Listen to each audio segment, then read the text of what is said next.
CNBC आवाज की 8वीं सालगिरह के इस खास मौके पर हमारे साथ एक खास मेहमान, कौन बनेगा करोड़पति की विजेता जो 5 करोड़ जीती हैं, सनमीत कौर साहनी, और साथ ही वाइज इन्वेस्टमेंट एडवाइजर्स के हेमंत रुस्तगी। आप दोनों का एक बार फिर से स्वागत है।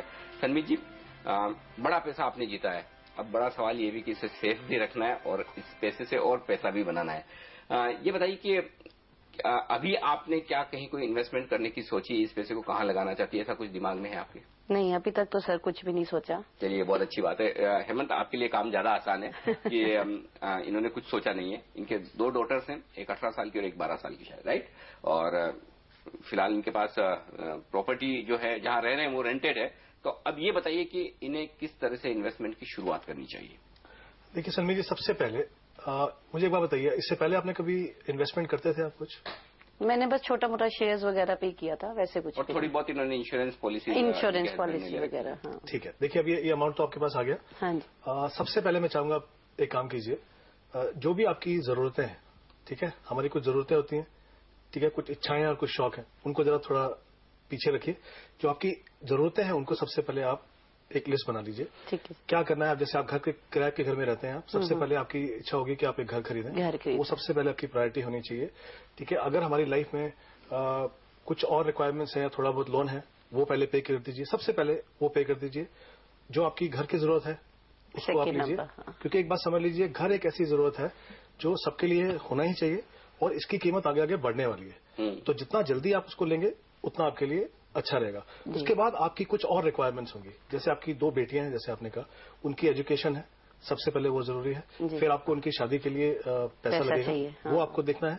उसके बाद आपको ये देखना है कि जो आपकी करंट इनकम है, जैसे आप ट्यूशंस करती हैं, आपके हस्बैंड जो है टीवी एक्टर है, जो करंट इनकम है क्या मेरी रिक्वायरमेंट के हिसाब से पूरी है या वो कम है। अगर वो कम है तो फिर आपको उसको सप्लीमेंट करना पड़ेगा, यानी उसमें कुछ जमा करना पड़ेगा। एक बात तो पक्की है, जो सनमीत जी ट्यूशन लेती हैं, अब एक तो इनकी ट्यूशन के स्टूडेंट्स बढ़ जाने वाले हैं और सनमीत जी फीस भी बढ़ाने वाली है। अब तो नहीं, आप फीस भी बढ़ा के ले सकती है। नहीं सर, ऐसे नहीं। लेकिन शुरुआत में इंश्योरेंस से करना चाहूंगा, क्योंकि इंश्योरेंस थोड़ा बहुत है इनके पास में, लेकिन क्या कुछ इस तरह की पॉलिसीज इन्हें लेनी चाहिए जो कि इनकी बेटियों के लिए हायर एजुकेशन और शादी में काम आ सके? नहीं अनिल, मुझे लगता है कि जो इनकी रिक्वायरमेंट्स हैं, जैसे अभी बड़ी बेटी है आपकी, उनको तो आप आई थिंक 3 या 4 साल में आपको पैसा लगेगा अभी। हाँ, 5 साल तो सोचा हुआ है। छोटी बेटी का और ज्यादा समय है। वो जो चाइल्ड, जो हम पॉलिसीज की बात कर रहे हैं, उसमें थोड़ा लंबा समय चाहिए। इनके पास समय कम है, तो मैं चाहूंगा कि आप ऐसा पोर्टफोलियो बनाएं, कुछ मिक्स हो, जैसे आप बैंक डिपॉजिट हो सकते हैं या म्यूचुअल फंड की स्कीम हो सकती है, उस तरीके से अपना पोर्टफोलियो बनाइए। थोड़ा सा पैसा आपको, जैसे आप बात कर रहे थे पहले, आपके स्टॉक का जो एक्सपीरियंस इतना अच्छा नहीं है, नहीं रहा। वो जैसा मैंने आपको बताया कि वो जो इन्वेस्टमेंट है वो इसलिए नहीं कि स्टॉक खराब है या इक्विटीज खराब है, वो इसलिए होता है कि कभी हम बिना सोचे समझे इन्वेस्टमेंट करते हैं। सिलेक्शन गलत हो जाता है। ये एक ऐसी एसेट क्लास है जहां पे इन्फ्लेशन, जो महंगाई है, अगर आप उसको उससे ज्यादा कमाना चाहेंगे तो इक्विटी को आपको अपने पोर्टफोलियो में लाना पड़ेगा। सनमीत जी, ये बताइए कि चूंकि जैसे कि हम जनरली हिंदुस्तान में देखते हैं, महिलाओं को सोना तो पसंद होता ही है। आप भी इतना पैसा आ रहे हैं तो सोना खरीदे बगैर तो मानेंगी नहीं, कुछ तो खरीदेंगी। इन्हें थोड़ा बहुत सोना खरीदना चाहिए। हाँ बिल्कुल, आई थिंक हम हमेशा कहते हैं कि कोई, देखिए प्रॉब्लम क्या है, जब हम सोने की बात करते हैं, हाँ जी। सोना, बहुत कम लोग ऐसे हिंदुस्तान में जो उसको इन्वेस्टमेंट पॉइंट ऑफ व्यू से देखते हैं। सोने की इमोशनल वैल्यू हमारे लिए बहुत ज्यादा है। बहुत ज्यादा। जो सोना हमने खरीद के रखा है उसको कभी गिनते नहीं है, क्योंकि हम बोलते हैं उसको तो देखना नहीं है, ठीक है। लेकिन इन्वेस्टमेंट पॉइंट ऑफ व्यू से भी वो देखना जरूरी है कि अगर आपकी मान लीजिए 50 लाख की 1 करोड़ की इन्वेस्टमेंट है, मेरे पास ऑलरेडी 15-20 लाख का सोना है, तो उससे ज्यादा सोने की जरूरत नहीं है। नहीं, सही बात है, राइट। तो इन्वेस्टमेंट पॉइंट ऑफ व्यू से देखें तो सोने, वो आपको देखना बहुत जरूरी है यहाँ पे। तो जैसा मैंने कहा, आप अपनी जो गोल्स हैं, आपकी जो रिक्वायरमेंट्स हैं, उनको आप एक लिस्ट बना लीजिए कि मुझे इन चीजों के लिए पैसा चाहिए। फिर जैसा हम पहले बात कर रहे थे, आपकी इनकम में कुछ एडिशनल करना पड़ेगा।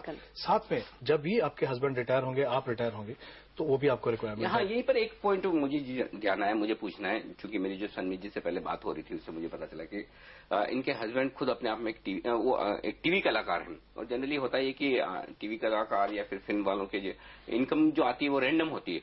आ रही तो एक साथ बहुत सारी आ रही, नहीं आ रही तो कभी 4-6 महीने पैसे नहीं बनते हैं, क्योंकि कब सीरियल्स आ रहे हैं, कब फिल्में आ रही, पता नहीं होता। तो ऐसे में कुछ इस तरह की एक इन्हें इन्वेस्टमेंट सॉल्यूशन दीजिए कि घर में रेगुलर इनकम फ्लो होता रहे।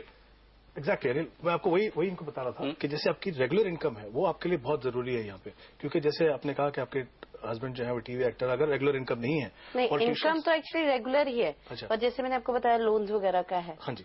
तो वो लोन एक बारी, हाँ, वही जो आपकी रिक्वायरमेंट है, अगर उतनी नहीं है तो आप 10 साल आगे का भी सोचिए, लेकिन आज का भी सोचिए। तो एक ऐसा पोर्टफोलियो बनाइए जहां से आपकी रेगुलर इनकम आ सके। वो क्या कर सकते हैं आप? थोड़ा पैसा बैंक में डाल सकते हैं, थोड़ा पैसा जो पोस्ट ऑफिस की मंथली इनकम स्कीम है वहां पे डाल सकते हैं, कुछ मंथली इनकम प्लान होती है म्यूचुअल फंड्स की, वहां पे डालिए।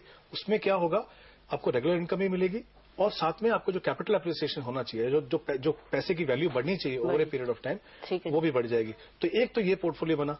और जो भी आप इन्वेस्टमेंट करेंगे, मैंने जैसा कहा, आपके अपने गोल्स के हिसाब से कीजिए। बेटी की शादी के लिए, बेटी की एजुकेशन के लिए 3-4 साल बाद चाहिए, तो वहां पे आप ज्यादा रिस्क नहीं ले सकते। तो वहां पे आपको उस तरह का पोर्टफोलियो बनाना है। तो वहां पे आप क्या करेंगे, जो या तो आप जैसे मैंने कहा डेट में थोड़ा पैसा एफडी में डाल सकते हैं, या ज्यादातर पैसा जो है म्यूचुअल फंड की जो डेट स्कीम्स हैं वहां पे डालिए। एक चीज मत भूलिए अभी कि अब आप उस इनकम कैटेगरी में आएंगे जहां पे आपको टैक्स देना पड़ेगा। ठीक है। तो अब जब आप एफडी में बहुत ज्यादा पैसा लगाएंगे तो जो भी पैसा कमाएंगे उसके ऊपर 30% आपको टैक्स देना पड़ेगा। अच्छा, एफडी के ऊपर भी ये तो ड्रीम होता है कि हाईएस्ट टैक्स स्लैब में पहुंचे जो आप पहुंचिए। आप कुछ अपने इन्वेस्टमेंट से रिलेटेड या कुछ आप पूछना चाहती हैं? नहीं, बस यही मैंने राय लेनी थी कि आगे कैसे इन्वेस्ट करें, क्योंकि अभी क्या हो रहा है, जब जितने भी कॉल्स आ रहे हैं सब अपने अपनी राय दे रहे हैं कि आप ऐसे कीजिए, आप ऐसे कीजिए। बहुत सारे एक्सपर्ट्स के भी आ रहे हैं कॉल्स। तो बस यही है कि सही बंदा, जैसे आप हेमंत जी हैं, उन्होंने अच्छी एडवाइस दी है कि पहले मैं अपना वो बनाऊं, लेआउट करूं कि क्या क्या मेरी पहले प्रायोरिटीज हैं, पहले वो देखूं। क्योंकि अगर सारा पैसा एक ही जगह पे डालेंगे, हाँ जी, तो मान लीजिए कुछ पैसा आपको 3 साल के बाद लगेगा, कुछ पैसा 5 साल के बाद, कुछ 10 साल के बाद। एक पूल मत बनाइए। हाँ जी, क्योंकि फिर आपने अगर कंजर्वेटिव बना दिया और पूल बना दिया तो किसमें कितना पैसा निकालना आपको मालूम नहीं चलेगा। तो अपने आप जो भी रिक्वायरमेंट्स है, गोल्स है, उनको बना के उस हिसाब से पोर्टफोलियो बनाइए। इक्विटी का जो डर है वो निकालिए, क्योंकि लॉन्ग टर्म में अगर आप म्यूचुअल फंड जैसी ऑप्शन में पैसा डालेंगे तभी आप महंगाई को बीट कर पाएंगे, तभी आपका पैसा जो है सही मायने में और सनी जी, एक भरोसा मैं आपको दिलवाता हूँ हेमंत जी के बिहाफ पर कि आपको जो कुछ भी इन्वेस्टमेंट से रिलेटेड एडवाइस चाहिए, क्योंकि आपने कहा कि आप इतना बड़ा इनाम जीतने के बाद भी लोग अब आपको ज्यादा ट्यूशन फी देने के लिए तैयार है, लेकिन आप लेंगे नहीं। वैसे हेमंत जी भी आपको फ्री एडवाइस देंगे, आपसे फीस चार्ज करेंगे नहीं। बहुत बहुत शुक्रिया आपका हमारे लिए वक्त निकालने के लिए, खास दिन पर, और आपको ढेर सारी बधाइयाँ। Thank you. लेंगे एक छोटा सा ब्रेक, और ब्रेक के बाद फोकस करेंगे वायदा से फायदा की रणनीति पर। बने रहिए।